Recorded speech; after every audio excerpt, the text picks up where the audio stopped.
Hello বন্ধুরা, তোমাদের সঙ্গে নিয়ে চলে এসেছি আরও একটা অন্য ভিডিও। মাটির থালি সেট বা টেরাকোটার থালি সেট। মাটির থালাবাটি গ্লাসগুলো শক্ত কাপড় বা স্কচব্রাইটের সাহায্যে ঘষে নিয়ে আগে থেকেই জলে ভিজিয়ে রেখেছিলাম। শুকিয়ে গেলে মেরুন ফেব্রিক্রিল রং দিয়ে সবগুলো কভার করে নিয়েছি। এই থালি সেটটা করছি মধুবনী আর্টের ওপর, আর এই থালার সিঙ্গেল ভিডিওটা তোমাদের সঙ্গে আগেও শেয়ার করেছি।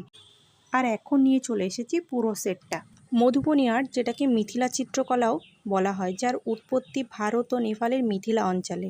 বিহার রাজ্যের মধুবনী জেলার নাম অনুসারেই এর নামকরণ করা হয়েছে। ঐতিহ্যগতভাবে মহিলা সদস্যদের দ্বারাই এই শিল্পকর্ম অনুশীলন করা হতো। শিল্পীরা তাদের নিজস্ব আঙুল, ডাল, পেরাশ, পেন, নিপ এবং ম্যাচ স্টিক সহ বিভিন্ন জিনিসের সাহায্যে এই চিত্রগুলি তৈরি করেন।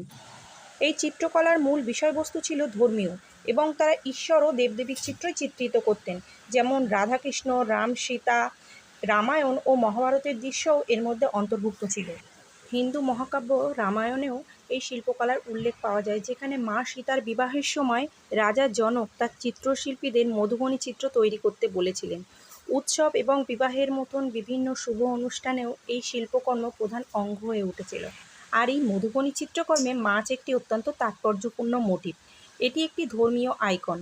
হিন্দু পৌরাণিক কাহিনীতে ভগবান বিষ্ণু বিশ্ব ব্যবস্থা রক্ষা করার জন্য একটি মাছের রূপ নেন। মাছকে তারা উর্বরতা, প্রাচুর্য এবং সৌভাগ্যের প্রতীক বলে মনে করতেন। মধুবনী পেইন্টিংগুলি নজর করা জ্যামিতিক নিদর্শন হিসাবে চিহ্নিত করা হয়। প্রাচীন শিল্পের একটি রূপ হিসাবে দেওয়ালে বহুলভাবে এই চিত্রকলা চিত্রিত করা হতো, কিন্তু সাম্প্রতিককালে দেওয়ালের পাশাপাশি কাগজ ও ক্যানভাসেও এই চিত্রকলাটি বিকাশের সূত্রপাত হয়েছে। আর আমিও এটা করে ফেললাম মাটির থালির সেটের ওপরে। আর এই সুন্দর মাটির থালির সেট জন্মদিন, অন্নপ্রাশন, আইবুড়ো ভাত, বিয়ে, বিভিন্ন শুভ অনুষ্ঠান কিংবা স্পেশাল দিনের জন্য তোমরাও বুকিং করতে পারো। মধুবনী চিত্রকলা সম্পর্কে অনেক গল্প করলাম, এবার ফাইনাল লুকটা দেখো কেমন হয়েছে, আর কমেন্ট বক্সে অবশ্যই জানিও। ভিডিওটা শেষ পর্যন্ত দেখার জন্য সকলকে অনেক ধন্যবাদ। ভালো থেকো সবাই।